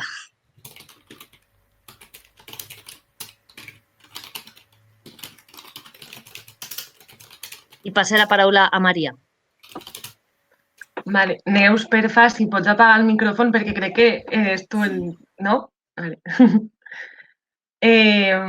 Jo tinc així algunes qüestions que s'han anat dient i repesco un poc una pregunta de Marta que era com obrir l'habitatge als processos de participació i llegint algunes de les propostes que fan algunes autores i també en la línia de compartir espais i desdibuixar la dicotomia privat-públic és en els edificis de pisos, per exemple, o en els barris, crear espais de cures comunitàries que poden ser com de criança compartida o de lavanderia, tot això, on també alhora que estem visibilitzant les tasques que queden dins de les cases, també s'estan creant espais de trobada on és possible des de la quotidianitat per xarxa en el veïnat i em pareix una proposta com prou interessant.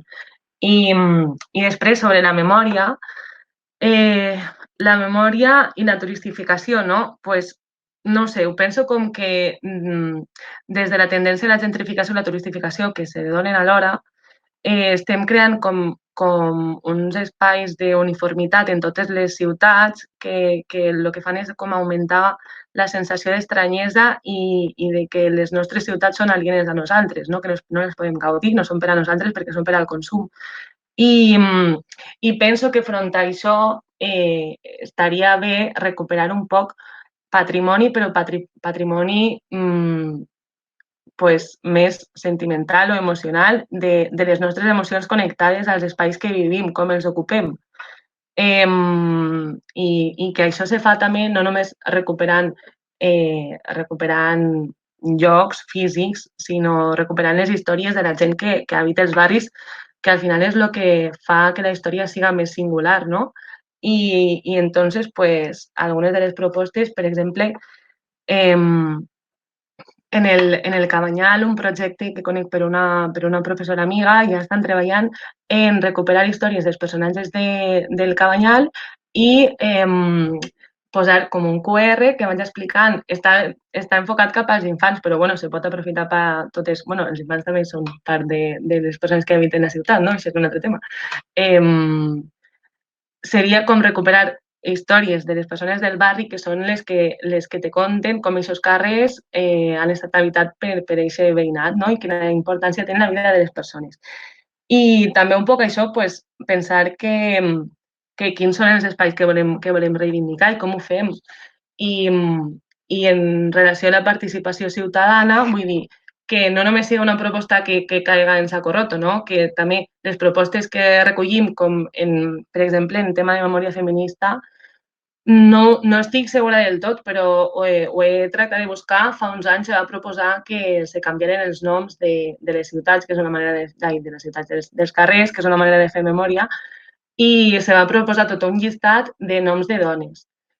I segons m'ha anat apareixent, la majoria no tenen encara el seu carrer, per exemple, persones que són importants per a la memòria de València, com és Federica Montseny, que va ser ministra, va tenir el seu ministeri així, no té el seu carrer, i els carrers que sí que tenen alguns noms de les dones que se van proposar són carrers que quins se li han donat, perquè són carrers que pràcticament no se poden considerar com a tals perquè com donen a un descampat, són bueno, espais d'aixòs que no estan habitats. I me callo. I bé. Vale. A veure, volia dir dues cosetes i una tercera, que és que si voleu ara aneu agafant paraula perquè així anem com tancant, vale? I en les paraules que n'hi hagi tanquem, vale? I donarem pas com una dinàmica que hem pensat. Vale. Volia dir que, clar, com construïm una ciutat que siga cuidadora i feminista, no? Que de fet les companyes de Punt 6 ho expliquen molt bé, no? Que és per a elles una ciutat cuidadora i feminista. I a mi, bueno, a banda, quan llegim moltes experiències o inclús de fora de València i de València, me ve al cap tota l'estona el tema del conflicte capital-vida, no? Que pense que és el que està com damunt de tot, no? O a baix de tot, no sé si damunt o a baix o per tot arreu, que és clar, estem parlant de l'esfera productiva front a la reproductiva, lo local front a lo... Bueno, no sé, no? És tota l'estona xun, xun. I clar, no sé, a mi a vegades és molt complicat, no? Entonces, a mi almenys me serveix pensar un poc, com ha dit Paloma al principi, no? D'anar a lo que tenim a mà o alguna cosa així, no? A lo que arribem, perquè a vegades parlem de com fem la participació, la mobilitat, i és tot com molt... A mi se me queda com molt llunyà, molta teoria, però què fem, no? Què fem als barris? És també un poc la proposta que vos volem fer després. I arran de lo que acaba de l'última intervenció, volia explicar una experiència que vam fer a Benimaclet, que respecte a la memòria, l'apropiació de l'espai públic, com així diferents coses, i va ser que un dia mirant, que anàvem a fer una gincana feminista, esto fa anys, volíem fer una gincana feminista i vam estar mirant un plànol i tal, i vam veure que hi havia una plaça al barri que no tenia nom. O sigui, tots els carrers del barri tenen nom i places, però vam descobrir una plaça, que és just la plaça que està al costat del CSO a l'Horta, que no tenia nom. Llavors vam dir, ostres, hem de proposar un nom per aquesta plaça. I llavors vam fer instàncies a l'Ajuntament proposant noms i argumentant per què havien de ser noms en torn a la recuperació de la memòria històrica feminista, de dones i tal, i pasqual. Evidentment, no vam rebre cap resposta i llavors vam dir, com entenem que això és del barri, nosaltres som veïnes, doncs anem a apropiar-nos d'aquesta plaça. I llavors, dins d'unes festes populars, vam fer la gincana feminista i l'última prova, o com l'últim espai, era fer una votació de diferents noms que s'havien proposat per a aquesta plaça. I al final va eixir com per votació, Tretze Roses. I aquesta plaça es diu la plaça de Tretze Roses, que és la que està al costat del CSO l'Horta, que vosaltres aneu, de fet van posar unes plaques, que són enganxines, però que tu ara vas per allà i això fa 3 o 4 anys que ho vam fer i encara existeix, encara estan. De fet, tu vas i hi ha gent que diu ens quedem a la plaça de les Tretze Roses. Vull dir, també per veure que a vegades intentem, com tot, demanar a la institució i a vegades ens hem de reapropiar nosaltres mateixes, que és legítim i que ho fem nosaltres o ningú ho farà. després que va passar això, que vam fer una campanya pública de, bueno, hem demanat a l'Ajuntament, no ens ha fet cas, ho hem fet nosaltres i ara per això és possible, als mesos va eixir l'Ajuntament en aquest llistat de propostes de canvi de noms i de carrers, que pense que o no s'ha fet o s'està fent de manera poc visibilitzada. Llavors, bueno, com animar-nos també a empoderar-nos en aquest sentit, no? Que a vegades els barris, que és els espais que transitem i que coneguem i on ens podem ajuntar en altres companyes i companys, podem traduir moltes de les reflexions que hem fet més així com a nivell macro, doncs aterrar-les i veure de quina manera fer-les possibles. I ja està. Llavors, si vos sembla, està Nacho, si volem agafar paraula i fem una mena de tancament per passar a la dinàmica i a les conclusions. Nacho? Hola. Res, jo només volia apuntar una cosa que estem parlant de gent que queda exclosa un poc de la construcció de la ciutat. Ara Irene estava parlant de pràctiques de reapropiació de la ciutat, que al final és el que és el dret a la ciutat, no? La reapropiació de la ciutat. I m'agradaria com parlar un poc de... Bueno, parlar un poc no, com enunciar al món adolescent, no? Als adolescents, que és com un col·lectiu super exclòs de la construcció de ciutat, de l'ús de la ciutat, perquè tot el que fan està proscrit, no? Està mal vist, està mal i genera conflictes, no? Ahí crec que és com significatiu, és com molt exemplificatiu de la idea de dret a la ciutat, no? De com ese conflicte per l'espai, que pot ser un ús, que no estic dient que sigui un exemple d'ús que fan els adolescents de l'espai, però és un ús que fan, tenen les seues necessitats, els seus interessos i sistemàticament se les expulsa de tots els espais que ells s'apropien perquè no estan com en els sectors en els que penseu o en els que ens imaginem com hauria de ser la ciutat, no? I crec que a més això és com ens passa a totes, no? I Rosa, la paraula te l'envic.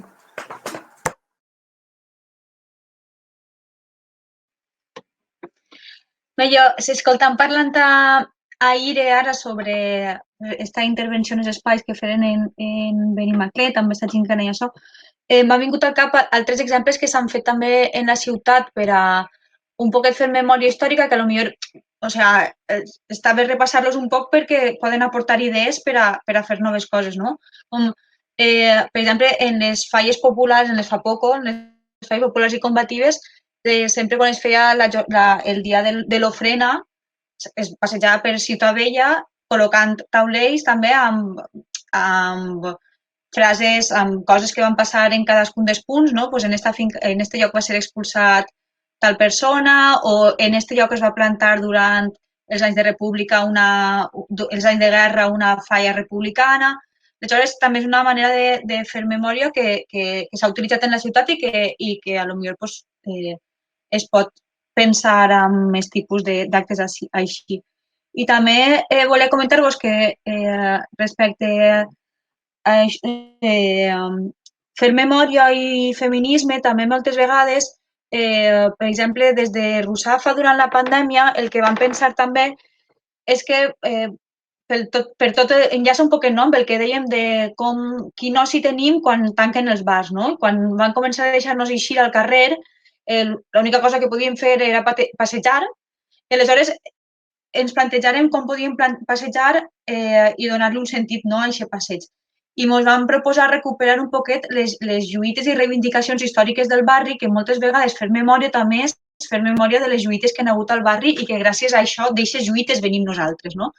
I vam crear una ruta de les lluites per Rusafa, amb diferents punts, que tu tenies un PDF que el podies descarregar i t'anava explicant, no? Pues, així on veieu este edifici, les veïnes van lluitar per tindre un parc, per a que no es tombara este parc i al final està este edifici. També lluites que es van guanyar, no? Així ens faltava una escola, la lluita veïnal va fer que així ja s'ha construït una escola. Aleshores, que fer memòria d'aquestes lluites veïnals, també és una manera, penso jo, de fer memòria feminista. I bé, i com crec que també, bueno, que s'ha dit ara hem parlat de moltes coses ja i volíem recordar un poquet també el que ha dit Marta quan obria aquesta sessió de debat, que no l'objectiu, però sí que una de les coses que tenim pensades per a continuar i que no es quede això així entre nosaltres, sinó poder ampliar-ho i fer-ho arribar a més gent, és que volem crear un manifest propositiu sobre urbanisme feminista que podem portar cadascuna als nostres pobles o als nostres barris. Aleshores, ara havíem pensat començar ja amb una dinàmica per aportar un poc idees sobre tot això. Estarem uns minutets fent aquesta dinàmica i després parlarem un poc de les conclusions i d'allò que hem estat apuntant, ho he estat escrivint i hem estat dient al llarg de tot el debat. Aleshores, li dono pas a la companya Ruth, que ens explicarà un poc com funciona i res, que moltes gràcies. Bueno, vaig a parlar un poc en nom d'Entre Barris, però que moltes gràcies, Arada, per haver-nos convidat a fer això, que jo crec que hem crescut totes juntes preparant-ho i res, això. Hola, bueno, sí, doncs moltes gràcies. Jo anava... Bueno, no sé si coneixeu el Jamboard, una ferramenta online que jo vaig conèixer fa molt poquet per poder escriure aquestes propostes, com ha dit Rosa. Us vaig a passar ara un enllaç he passat l'enllaç pel xat, per a que pugueu anar entrant i en aquest full el que podem fer és anar escrivint compòsits que es queden, si podeu veure a l'esquerra, hi ha una ferramenta que són pòsits que l'estic fent jo i llavors podeu crear els diferents pòsits i la proposta que tenim és que pugueu, amb tot el que s'ha parlat fins ara i agafant també, hem parlat de la reapropiació, hem parlat de les propostes per diferents barris o per la ciutat, poder fer propostes per a crear un manifest. Si podeu veure baix hi ha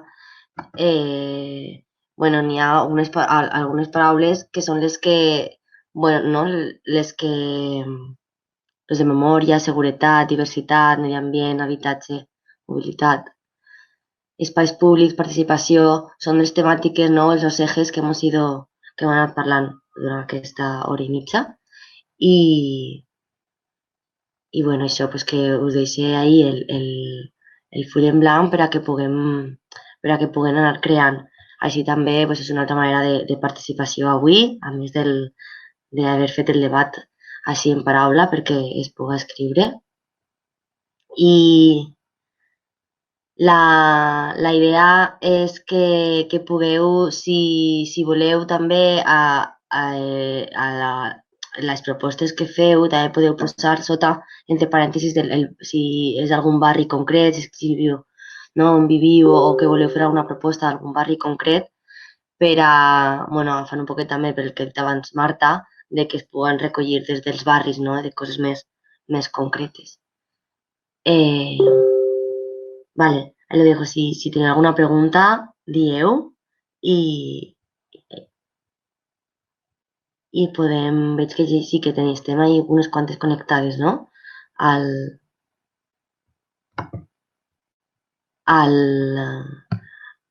Jamboard. Hi ha com 3 pòsits creats, però això podeu clicar i escriure el que vulgueu als pòsits, no? Per a poder crear amb aquestes propostes.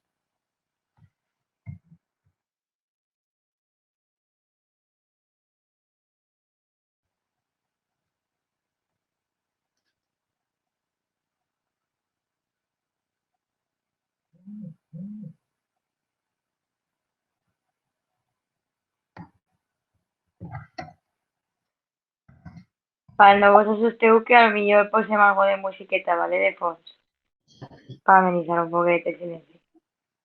Mira, hi ha una persona que ja...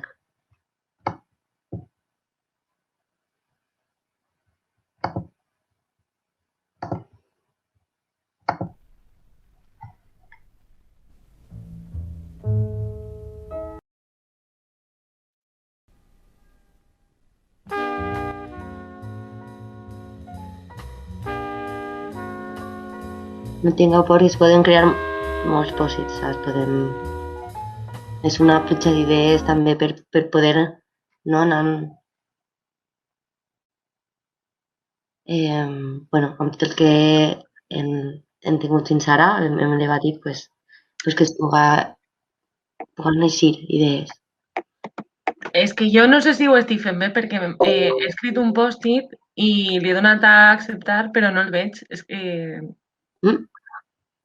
Pues no sé. Vaig a tornar a intentar.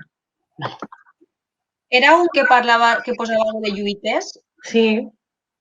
És que s'ha transformat en assemblees veïnals els barris a tots, perquè jo estava mirant-lo i de sobte ha canviat. Hi ha barris que es transformen. O sigui, hi ha barris, dic jo, hi ha pòsits que es transformen. Jo crec que el millor és anar a l'esquerra i hi ha com un quadradet amb 2 ratlletes i des d'ahir fas una nova, perquè el millor és que estem clicant dos persones al mateix temps al mateix pòsit. Vale. Sí, diu Ire que està a guardar, si algú li ha passat el mateix.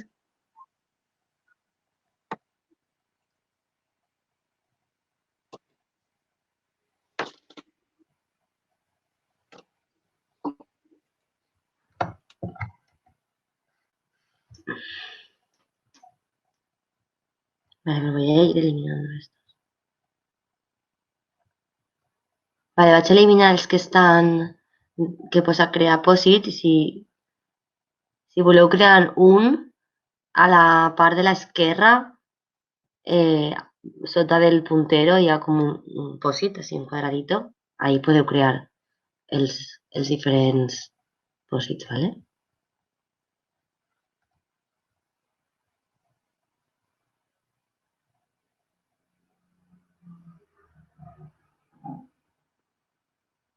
Una cosa, yo también he escrito uno y no me aparece.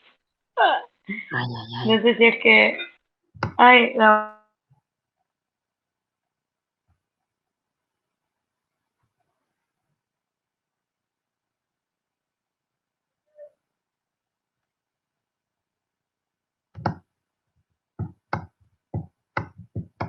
Vale, jo he posat un pòsit també i no sé per què m'ha desaparegut. Vale, Marta. Pues, si vols tornar a fer, a veure si... Sí, Sara, jo crec que ja tots els que es creen seran nous. Si voleu... Bueno, us deixem també que pugueu pensar. Anava a començar a llegir alguns, però...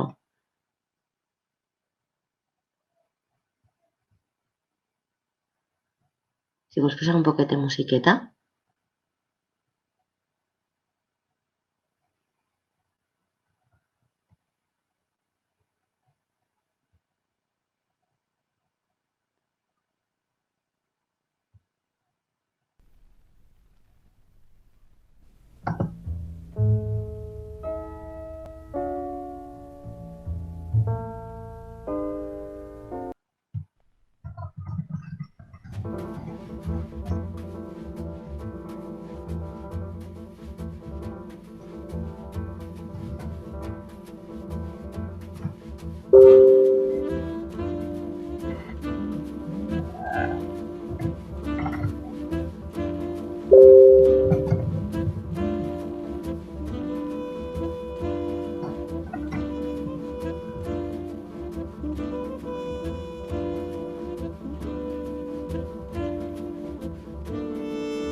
Vale, gràcies per la música.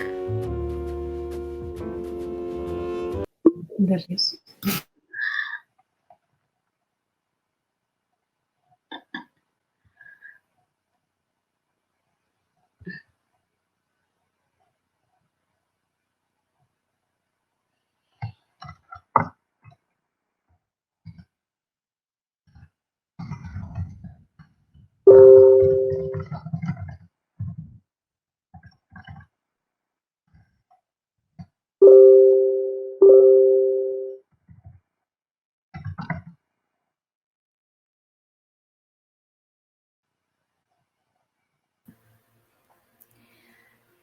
Val, doncs mentre... Ai, què passa? A veure, Ruth, pots apagar-te el micròfon? Perquè crec que es genera ressò. Mentre aneu volcant idees, que veig que ja van eixint de moltes, vaig a fer un poc de repasser del que hem anat parlant, per anar ja concloent. M'escolteu, veritat? Vale. Bueno, jo crec que ha sigut una xerrada molt profitosa, no només perquè hem anat repassant un muntó d'ítems que condicionen la trama i la vivència urbana, sinó sobretot perquè hem anat polemitzant sobre molts d'ells, no? Com per exemple l'ús de la bicicleta, com d'una banda ens pot empoderar, però per l'altra hi ha moltes limitacions.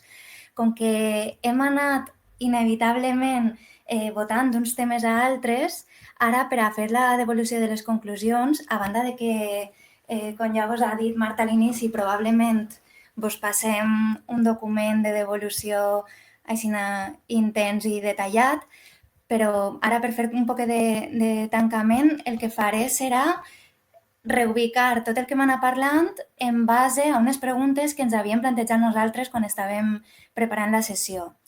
Per començar, vos hem fet una pregunta com molt complicada i abstracta sobre com la lògica econòmica i capitalista i patriarcal estructura i ens afectava. Aleshores, del que hem anat dient, d'una banda s'ha parlat de la relació sobre com s'ha mercantilitzat l'espai públic i com aquest, sobretot, està dominat i dissenyat per subjectes masculins. Hem parlat de com la foscor ens ha fet repensar les rutes en els nostres desplaçaments, canviar de camí sempre, buscar quin és l'idoni, buscar llocs transitats, cares conegudes, la importància de que els comerços estigueren oberts també, no? I ens feien sentir segures. Com el transport públic precari, en pocs horaris, no? Ens fa perdre el temps. I després també hem parlat molt de barreres urbanes. Per exemple, les vies de tren, en el cas de Montcà i d'Alfara, i els grans vials, no? Transitats per cotxes a tota llet. Respecte, per exemple, a la gentrificació i la turistificació, com ens afecta als nostres barris, s'ha parlat de com la privatització de l'espai públic impedeix o limita l'ús d'aquest espai com un lloc de trobada. També què passa quan la gent és expulsada dels seus barris, no? Quin serà llavors la gent activa en els processos participatius i com les empreses privades han anat ocupant els espais públics i moltes voltes també el discurs mediàtic sobre com ha de ser el barri. Després, aterrant a la pandèmia, no? Com ens ha fet reflexionar el nou panorama sobre la necessitat que ens han creat les terrasses del bar, no? Que abans semblava que era l'única manera de sociabilitzar i ara ens ha obert tot un altre ventall. Respecte a si creiem que la ciutat i els seus equipaments s'han enfocat cap a les necessitats reproductives... Mentira, això passa, perdoneu. Hem parlat també molt sobre quina percepció teníem de per a quins subjectes és més complicada la mobilitat i com fer-la més accessible. Aleshores, ahir hem vist clar que la mobilitat està molt afectada per gènere i classe social. Un tema en el que hem incidit molt ha sigut el de la bicicleta, no? Com arribàvem dones o homes, caent així en el binarisme també, com arribàvem a utilitzar-la, no? Que en el cas de l'home era més per eficiència i en el cas de la dona era més per raons, motivacions ideològiques. I com això, el fet d'anar en bici, a més, ens feia sentir-nos més segures, no? Per exemple, sobretot en els trajectes de nit, si vaig en bici no tinc por. I això, s'ha comentat que en línia, per exemple, hi ha una associació que dona bicicletes a les dones. Volia dir que en València també, en València Acull s'està fent una tasca superimportant per a facilitar bicicletes a les dones migrades i ensenyar-les a anar en elles. Així i tot, veiem que l'ús de la bicicleta també condiciona la càrrega que tenim les dones cap a les persones dependents. O sigui, hi havia com una diferència molt clara, no?, entre persones que tinguen menors al seu càrrec o persones dependents, com no poden utilitzar la bicicleta per als seus trajectes diaris i els encàrrecs. S'ha parlat també de la dificultat de la gent gran que no pot eixir de casa directament, el cas, per exemple, de no tindre ascensor en els edificis i com en Madrid s'han anat incorporant ascensors, no?, annexos als edificis, perquè igual pel tipus d'edificació no cap un en l'escala original, com d'important era això, no?, perquè la gent major poguera seguir ixint de casa. I arrel d'això també s'ha parlat de la soledat no desitjada i com combatre-la. S'ha parlat de la feminització de la pobresa, com obliga a buscar estratègies de mobilitat més econòmiques que el vehicle motoritzat privat. Però així i tot estava molt condicionada per com s'havia articulat el transport públic en la ciutat, no? Com segons quines rutes i segons quins horaris es privilegiaven més que no altres. I justament en barris perifèrics, no, aquests trajectes tenen menys disponibilitat i això és un cas flagrant de com es perd el dret a la ciutat. També de com la persona que té multitasques ho pateix encara més, no? Perquè s'ha de desplaçar molt i sobretot en casos de precarietat laboral. I després s'ha anomenat també la diversitat funcional, com per exemple no només resultaven les voreres inaccessibles, per exemple, sinó també com la condició de, necessito agafar aquest autobús en aquest horari, però no estic segur o segura de si en aquest horari aquest autobús té rampa per accedir. Parlant de quins reptes tenim en relació a l'habitatge, qui els pateix més i qui està sostenint aquestes lluites, s'ha parlat de crear un espai de transició entre l'habitatge i el carrer, no? Generar espais de cures compartides, per exemple, per a la criança, la bugaderia, de cures compartides, no, de pràctiques compartides. Això facilitava, d'una banda, visibilitzar aquestes tasques i alhora generar espais de sociabilitat. També hem polemitzat molt sobre com plantejar una participació i incidència ciutadana real des de la perspectiva d'urbanisme feminista. I així se'ns plantejaven com molts dilemes, per exemple, per què els llocs foscos es relacionen amb menys seguretat, perquè un factor de sentir-nos segures és que estiguen més il·luminats, o sigui, que l'Ajuntament posi més faroles, per exemple, no? I no tant incidir en l'actitud de la gent que es fa sentir insegures. Després s'ha incidit molt en la importància que la gent es crega els processos participatius, que se'ls escolte i que, a més, no caiga en saco roto, no? S'ha dit abans, facilitem a l'Ajuntament llistes amb possibles noms de carrer i després no es fa cas. Ahir, en contraposició, com des de les iniciatives veïnals podem de veres transformar l'espai. S'ha parlat molt en temes de participació ciutadana i urbanisme feminista el fet de que l'urbanisme encara vaja molt per darrere del discurs feminista, no? I encara es planteja sobretot en termes de binarisme.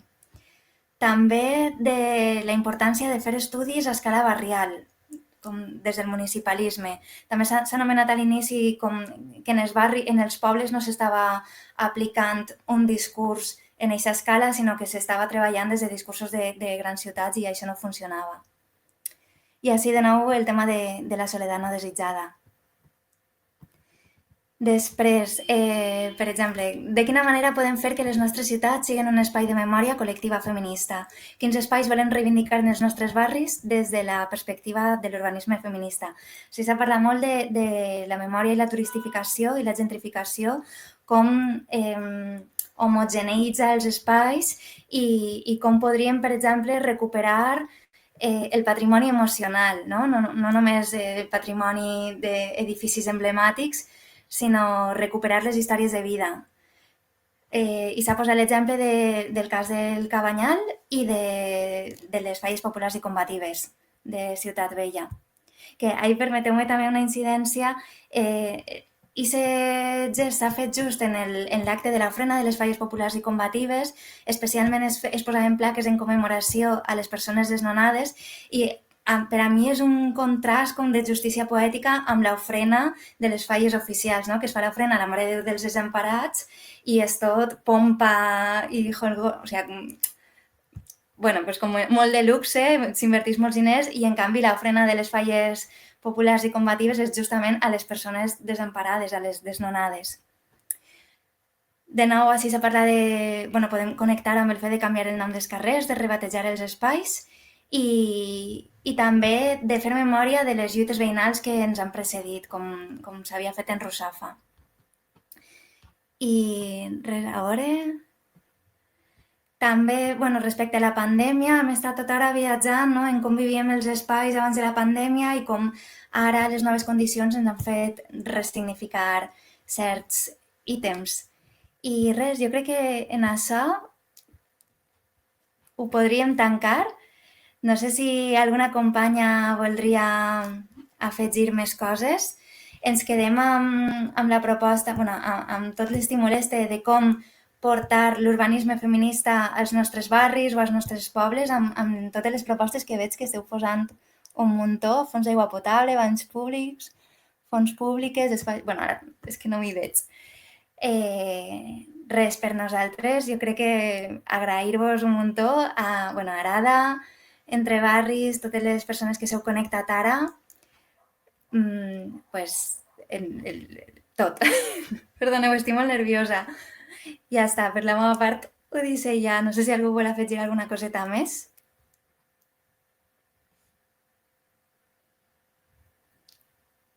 No? Agrair a totes. Jo volia agrair que això que hem escrit moltíssimes coses, que heu escrit moltíssimes coses, que gràcies per la participació, gràcies ara també per l'espai i amb tot el que s'ha escrit, que sapigueu que es farà una devolució per part nostra, per part junt amb Arada, per fer veure tot això que s'ha escrit amb la intenció de poder fer el manifest. Ho dic perquè hi ha moltíssimes coses i es recollirà per que sapigueu. I gràcies. Sí, per la nostra banda jo crec que moltes gràcies Déu per les pedaços conclusions que has fet. I no res, si alguna persona té algun dubte, és moment de dir-ho, perquè en no res tanquem ja el debat. Si alguna persona vol afegir alguna cosa més, té algun dubte sobre el que es va fer després o el que siga, endavant.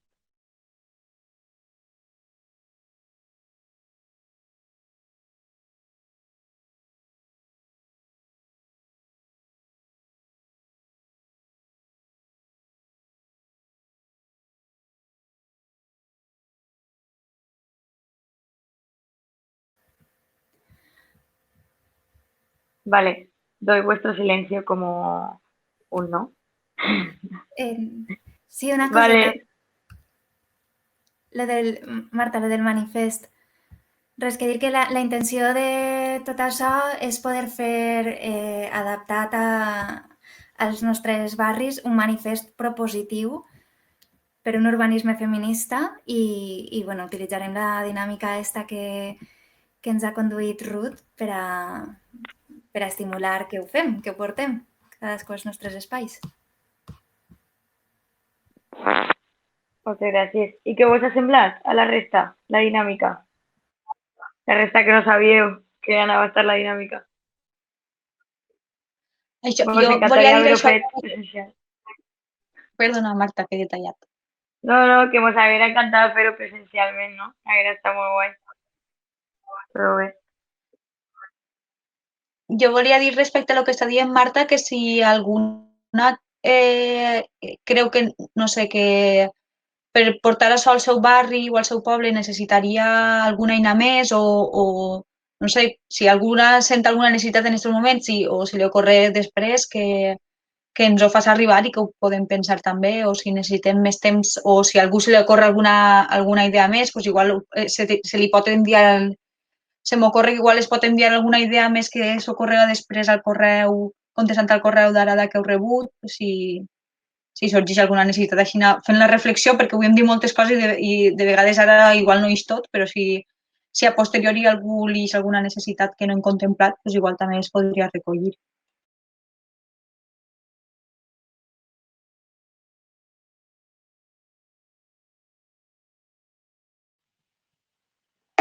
Pues sí, super, si algú després continua en sa casa en plan reflexionant en totes les coses que hem anat llançant avui, ens podem coordinar així i que ho envien al correu d'Arada. I per la meva part també agrair-vos a totes la participació perquè ha sigut un espai crec que prou profitós, no? Sobretot ara crec que li hem de pegar més voltes i anar arrelant més als nostres barris i això.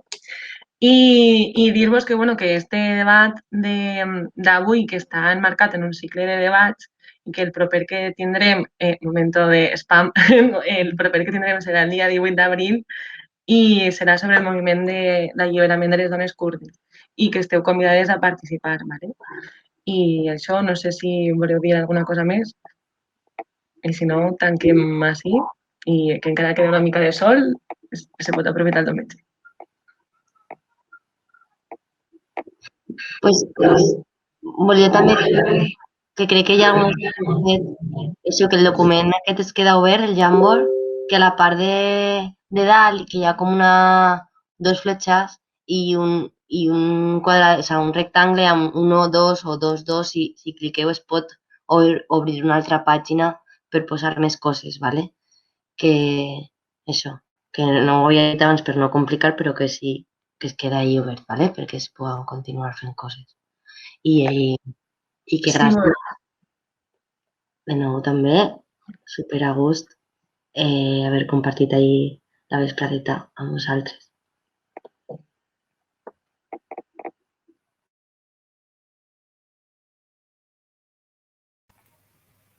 Vale, doncs adeu, moltes gràcies a totes i a tots. Adeu. Adeu, adeu. Es veiem. Adeu. Adeu.